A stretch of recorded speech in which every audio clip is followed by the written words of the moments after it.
a kiss to build a dream on. By imagination.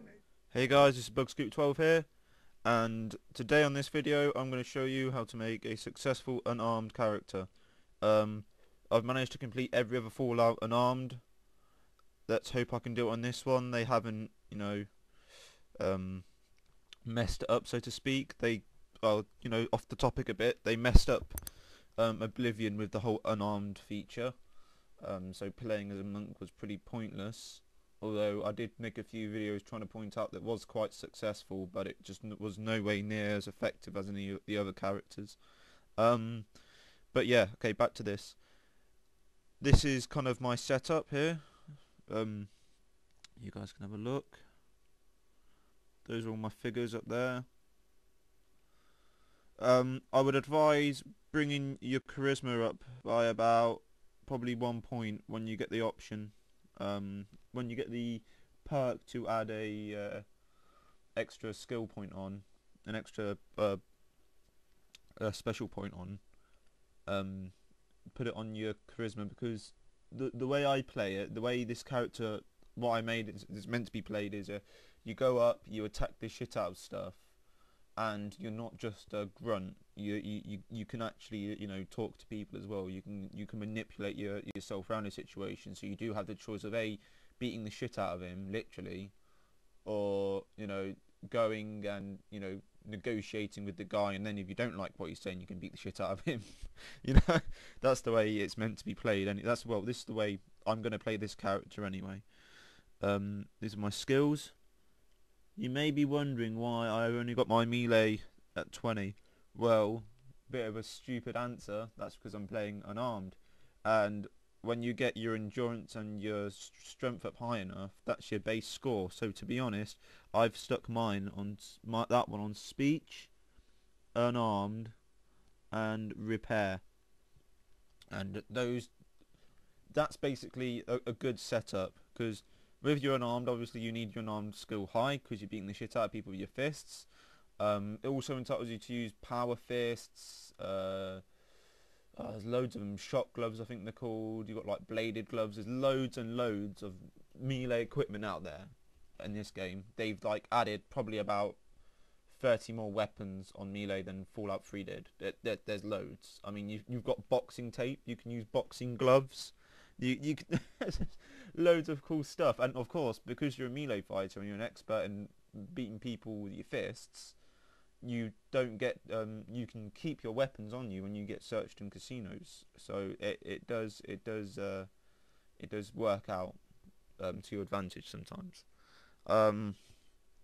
Yeah, speech, because like I said before, you're gonna want to talk to people a lot. Through my last save, which I completely failed at, my last save, I mean, I got to a point where I just got completely bored of it, so I started fresh.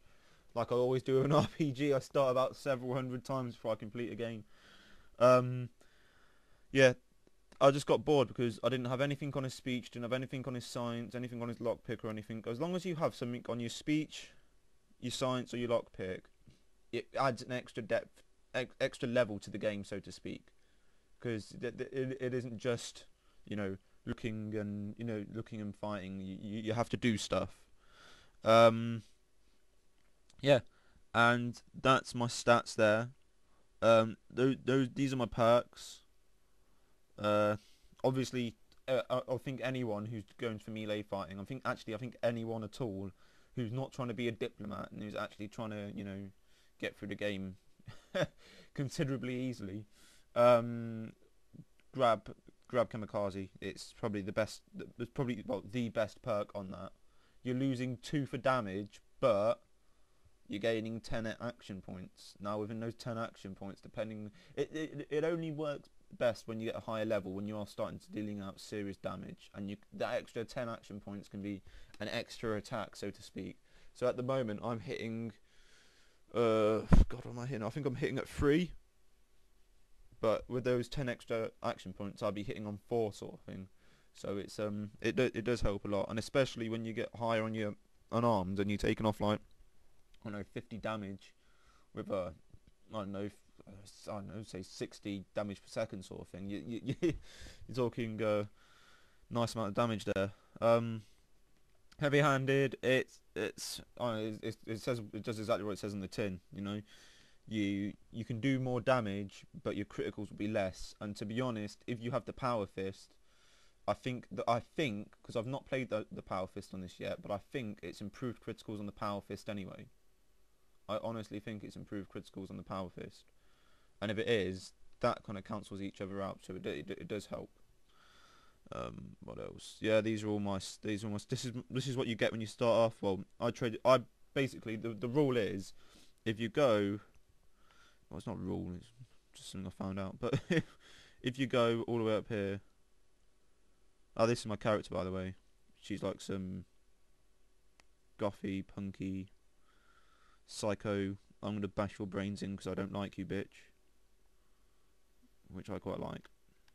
Right, right up here. I will show you. I took up all this shit. If in case you guys have not played this game, this is where you first start off. Inside a doctor's house because of certain events. I'm not going to spoil it for you, but every other review site has spoiled it for people.